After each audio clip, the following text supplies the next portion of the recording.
So the next topic in zoology will be structure of immunoglobulin. So this topic comes under 8th lesson for the pure science students and 7th lesson for the biology students. This is also a common topic. So structure of immunoglobulin. What are immunoglobulins? They are nothing but antibodies which are produced by the B lymphocytes. So antibodies are also called as immunoglobulin protein molecules. So how and when they are produced? So when pathogens or antigens which are harmful to our body enters inside our body, what happens? The B lymphocytes, that is lymphocytes, they are WBC cells. As you know, the WBC is classified into 5 types.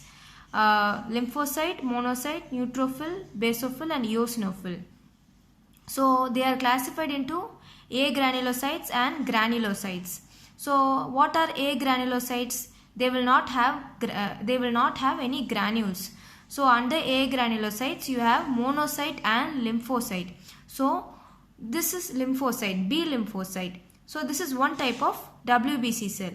So for that only I gave this introduction. So B lymphocyte is a WBC cell. It is a agranulocyte. Now, when antigens or pathogens enter in our body, what will this B lymphocytes will do is they will produce a bunch or a stream of antibodies or immunoglobulins which will fight with the antigens or pathogens and will protect us. So this is the main function of antibodies, to protect us from any harmful foreign bodies that is entering inside our body. So which WBC cell is performing this? It is lymphocyte. Then, so under immunoglobulin you have 5 types. Based upon the physiological and biochemical properties of that immunoglobulin, they are classified into 5 types. IgG gamma, IgM mu, IgA alpha, IgD delta and IgE epsilon. So these are the 5 types of immunoglobulin. So this structure was first studied by Porter and Edelman. They revealed the structure of immunoglobulin in the year 1950s. They started and they revealed their structure. Now we will see how the immunoglobulin structure is. So as we see here, I have named all the parts. I'll explain you each point. So this is actually Y-shaped. So easily we can identify that immunoglobulins are Y-shaped and they have 4 polypeptide chains, 2 identical light chains and 2 identical heavy chains.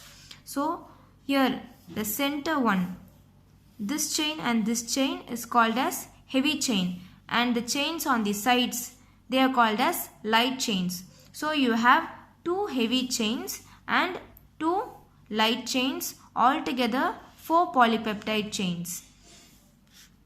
So they are linked with disulfide bonds, SS bonds here. These 2 heavy chains are linked with disulfide bonds, as well as here 1 heavy chain and 1 light chain is linked with a disulfide bond. The same way this side 1 heavy chain and 1 light chain are linked with disulfide bonds. So with the help of disulfide bonds, 2 heavy chains attached with the 2 light chains, they form a Y-shaped structure. And so hence they are also represented by H2 and L2, that is 2 heavy chains and 2 light chains. So they are also called as H2 and L2.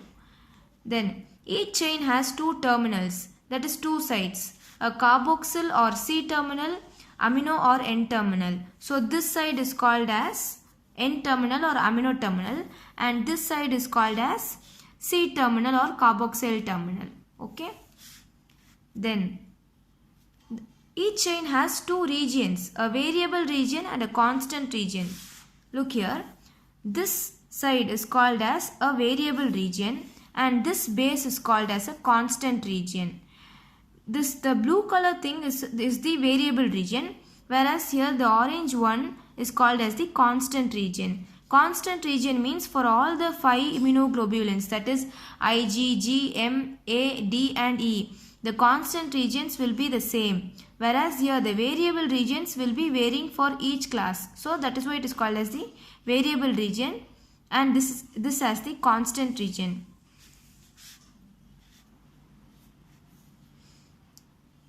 Then the variable regions of the heavy and light chains combine to form the antigen binding site. That is, so this is the variable region and this is the constant region. Here, this is the variable region of heavy chain. This is the variable region of light chain. So these two variable regions of the heavy chain and light chain combine to form the antigen binding site. For example, this is an antigen. So now this is the antigen which has entered our body. Okay, so this has come and bind to the antibody. So antigen has come and joined in the antigen binding site. So which plays a role as the antigen binding site? The variable region of the heavy chain and variable region of the light chain combine together and form the antigen binding site. So this is the antigen. So this antigen has come and binded in this region, and hence this region is called as the antigen binding site. And C region, that is the stem of the immunoglobulin. So this determines the antibody class. That is, the stem region, the constant region of the immunoglobulin will determine which class it belongs to, whether it belongs to IgG or IgM or IgA, IgD or IgE. So this is all about the structure of immunoglobulin. Once again, we just look on into only the diagram. So based upon the diagram itself, you can understand all the points. So immunoglobulin, it has Y-shaped. So it has 4 polypeptide chains, 2 heavy chain, 2 light chain. These two are called as heavy chain, whereas these two are called as light chain. So they have 4 polypeptide chains, 2 identical heavy chain and 2 identical light chains. Now, how these 2 identical heavy chains and 2 identical light chains are bonded? With the help of disulfide bonds. So each heavy chain is bonded to a light chain, whereas these 2 heavy chains are also bonded to with the help of disulfide bonds. That is why it is forming a Y-shaped structure.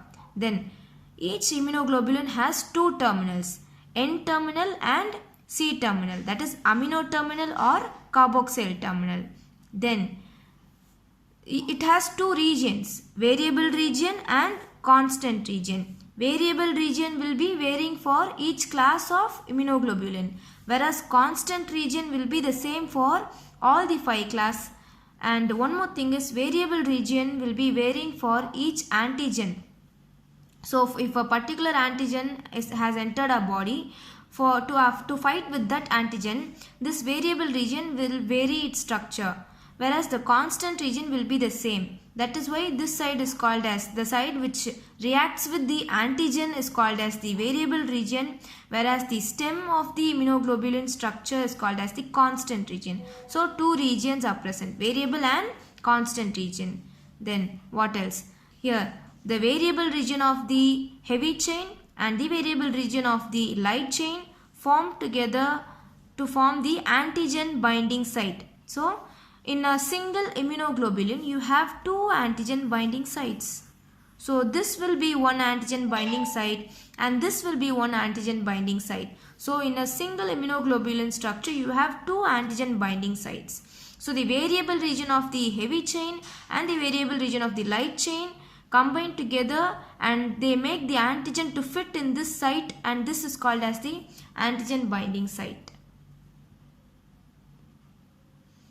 So by understanding the diagram of immunoglobulin or the structure of immunoglobulin, you can understand all the points. So this is the structure of immunoglobulin.